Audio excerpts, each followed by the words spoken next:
2017, Las Vegas. Beautiful home of the champions, MGM Grand, and my next guest, Clif Cooper. Man, it's great to run back into you and be here supporting all of your family members here competing this year. So. Yes. It's been a while since I've been out here, and man, I'm glad to be back. Absolutely. Having fun. Are we going to make a run for it in 2018? Oh, right now on the agenda, we're making a run for the American in February, early March, and then we'll see what happens after that. Okay.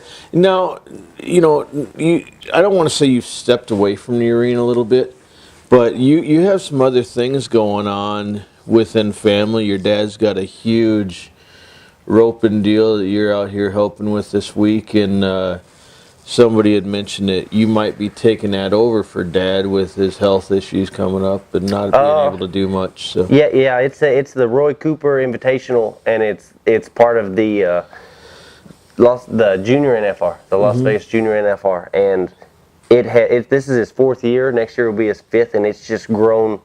It's just doubled in size and grown every year, and it's getting a lot for Dad to handle, and so. I'm excited to kind of step in and help a little. Absolutely, and I mean, I've been over to watch a couple days this year, and these kids are phenomenal. Yes, it's good. It's good watching. It's great for our sport. You get to really see the up and coming talent and kids that are young that can rope, and man, it's really exciting and good watching.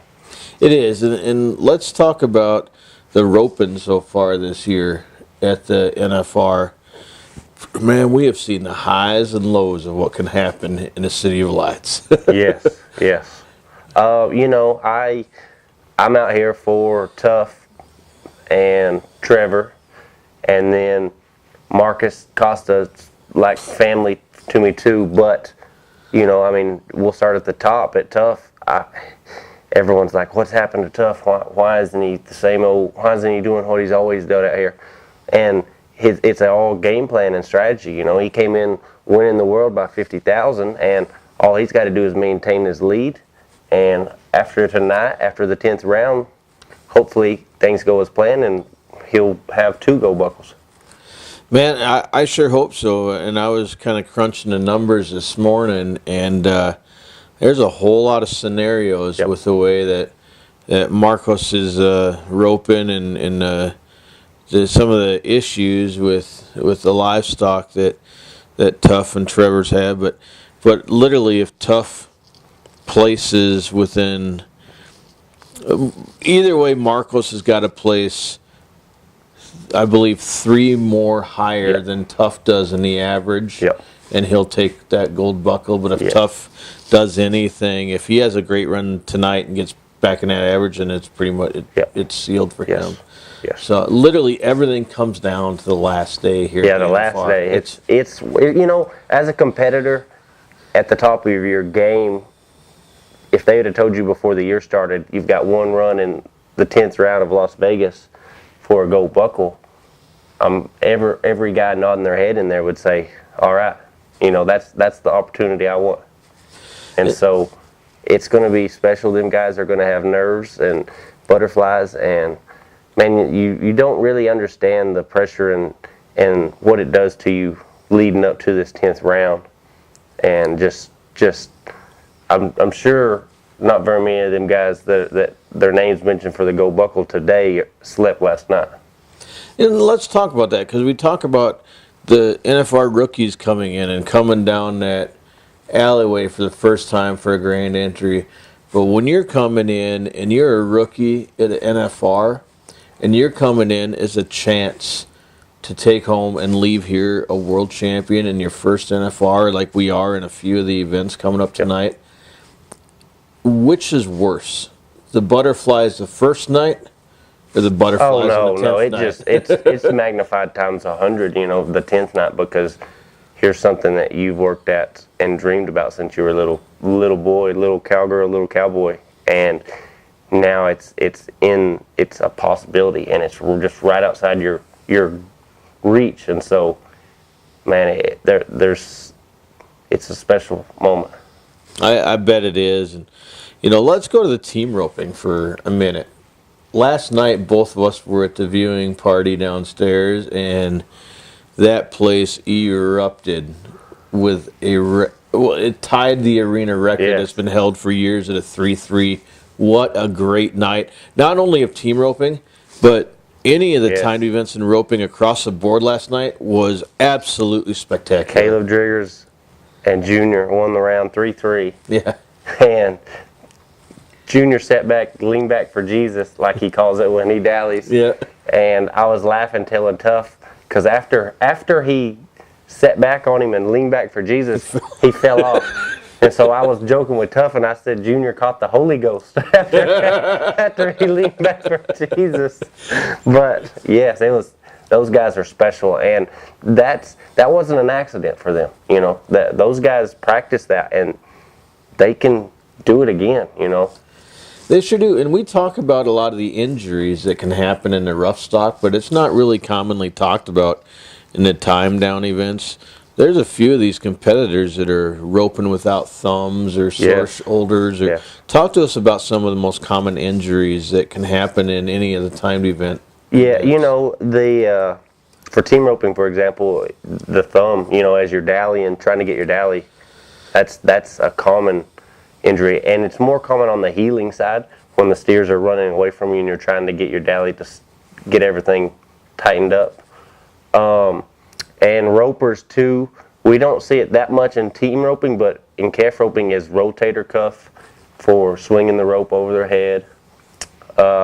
Just nicks and bruises, and that's the thing with rodeo cowboys is once you get hurt or injured or just a little something little that's hurting, a little pulled muscle, you jump in the truck and you drive all night and you rope the next morning somewhere along the road, and so that little tear on your growing, you don't ever get time to rest it or heal it because you got to get to the next one. You got to win some money, and so they are. Through the long season, those injuries get to be nagging injuries if you're not careful. Absolutely, and some of the best in the business, Dr. Danny Freeman and the sports medicine team, what a lot of people don't realize is a majority of these rodeo cowboys and cowgirls do not carry health insurance, and they would not be able to do what they do without the professionals that travel and keep you guys healthy all year long. Yes.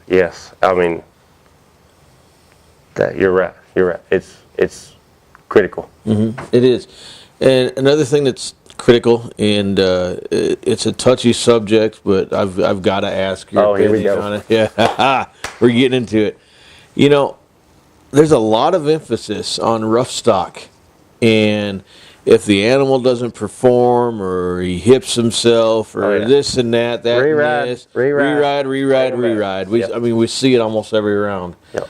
But what's not ever talked about is you guys, when the animal, the steer, the calf that you guys are running, that you guys draw, there are instances where you have, I don't care how good you are, whether you're a 25-time champ of the world or not, you're not going to have any chance on making a clean run or a run anything, and it doesn't ever seem to go your guys' way, and they don't ever give you the benefit of the doubt, even though they have re-ride calves and steers in a draw. I don't understand it. Right. It's one of those things as a rodeo cowboy that no one ever really cares about as a group. No one really cares about until it happens to you. Mm-hmm. That's one of the things. And then when it happens to you, your calf falls or your calf kicks you. When it happens to you, then you're just mad and upset and just frustrated with the whole process. But then as a group, it's something that we just it's the old traditional, well, we've done it this way for this many years, and rodeo we need to step it up and make it better all around the board. Every event we need to capitalize on it and not be scared to try to make it better for the cowboys. Mm-hmm. Well said, and it's definitely something that I personally feel needs to be looked at going down the road. Will it ever change? I doubt it. But, the voices of those competing need to be heard, and I'm hoping that with everything happening within the PRC, that continues to happen more and more each year. Yes. Well, we gotta keep growing and adapting and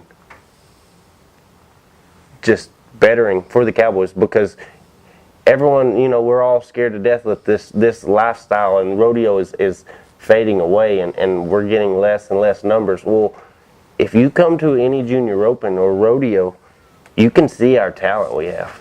The young kids are better than my generation, and they're better than 2 generations before me. We're getting better, bigger, stronger, faster, more skill sets for each event. And I don't want to hear the whole talk of, oh, rodeo's a dying breed, because you come to any rodeo, any junior rodeo, and you can see the skills that the young guys have.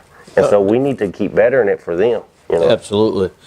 And I know that you got to run because you got the roping deal, but one question that one of our followers had that they wanted me to ask if I was able to sit down with anybody.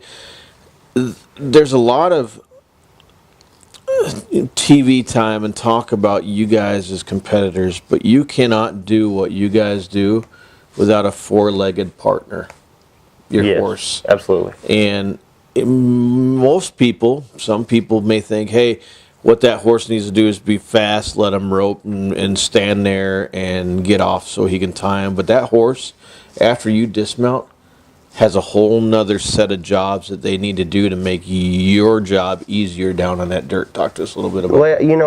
Well, in the tie down this year, the calves are a little bit bigger than they've been, and they're a little more, they're not as good as they've been as far as a competitor trying to tie them fast standpoint. And so this year it's more evident of what a good horse you need and what a partner you need. As you're rodeoing and your horse, they aren't just my horse. They become family. They are. If my horse does good and works good with me roping on him, he helps put groceries in my refrigerator and feed my family. And so he's not just my pet. He becomes, he bleeds with me and sweats with me, and I cry with him and have victory laps on him. He becomes part of me and my career. So it's a big deal to have a horse that works good, that you can have confidence in, that fits you, For sure. And when you dismount that horse, it's his job's, it's not done. What they need to do is they back up and they try to keep that line tight to make it easier for you guys. Or if you're trying to be socially correct, you say taut. Yes. He keeps the rope taut. No, when you rope, you as you're going down, nobody really understands those kids. Like at the NFR, they are weighing about 220, 230, and that's people think, oh, look at the little calves, they're big, they weigh more than me, and so as you're running down the rope, the horse backs up to help you as you're trying to get that calf on the ground to tie him up, and so they have to back up and keep the rope tight to give me a little help, and then they have to keep the rope tight as I'm tying the calf, or he'll try to get up. And then the Cooper Roping Clinics, you're a very proud supporter of an organization that I love and that I'm a part of, Warriors in Rodeo. Yes.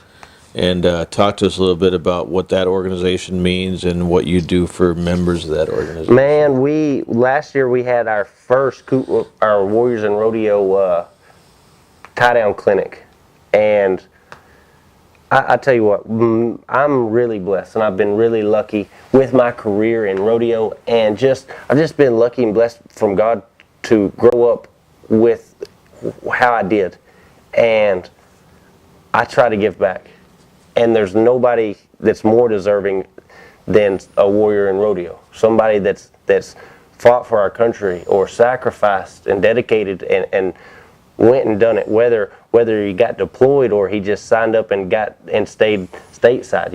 It doesn't matter to me. It's all about the dedication part, and they sacrificed, and not just them. I learned through the clinic of their family sacrificing, and it's a whole, and man, if I could help them guys learn how to tie or how to rope, it really was awesome to give back. And we had so much fun. We had competitions, made fun of each other, laughed, but it's a great organization, and it needs all the help it can get, because these guys deserve everything. Well, it's a great organization, and you're a great ambassador to the sport of professional rodeo. So I know that your time is of the essence. So I appreciate you coming by the Rodeo Yes, Roundup sir. and sitting Absolutely. down with us. Absolutely. All right. Ladies and gentlemen, Jason Hetland here, 2017 Wrangler National Finals Rodeo. Day number 10 is upon us, and we have the one and only Clif Cooper right here at the home of the champions, MGM Grand.